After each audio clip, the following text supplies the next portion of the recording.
Hello everyone, today we're reviewing UBank, an Australian digital bank offering high interest savings and mobile first banking. You've probably seen it recommended for savings accounts. But with recent controversial changes, is it still worth it in 2025? Let's break down the good, the bad, and the deal breakers. So UBank is a digital bank owned by NAB that's been operating since the early 2000s. It offers high interest savings accounts, a no fee spending account, and excellent mobile banking features. As of March 2025, UBank offers one of the highest saving rates at 5%, and they have won Best Savings Account in the 2025 Finder Awards. Here's the good parts. The app is generally excellent.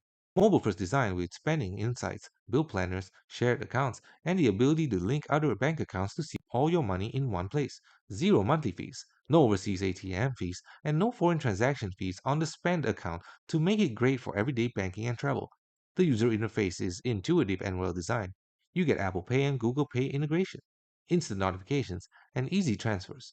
Many users praise it for being far better than traditional banks with clunky apps. However, there is a major problem. In October 2025, UBank changed their bonus interest criteria, and customers are furious.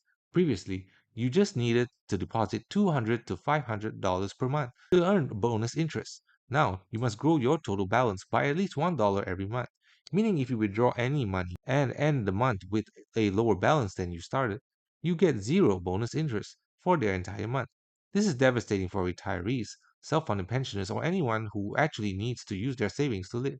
One reviewer explained that with a $250,000 balance, making even a small withdrawal could cost you over $900 in lost interest for that month. The change essentially turns the savings account into a deposit only account. Customer reviews on Trustpilot and product review have plummeted, with longtime customers calling it a con and sneaky and saying they're closing their accounts that they've held after 5 to 13 years. Before October 2025, reviews were mostly positive. After the change, absolutely brutal. People described feeling betrayed, especially those who switched specifically because UBank had simpler conditions than competitors. Many are moving their money to Macquarie Bank or other alternatives despite slightly lower rates. The customer service response has been tone deaf. Essentially, too bad it's happening. No flexibility, no exceptions, just enforcement of rules that benefit the bank at customers' expense. So is UBank worth it? Only if you're using it as a deposit only account and never plan to withdraw. For anyone who needs flexible access to their savings, retirees, emergency funds, or people managing cash flow, the new rules are a deal breaker.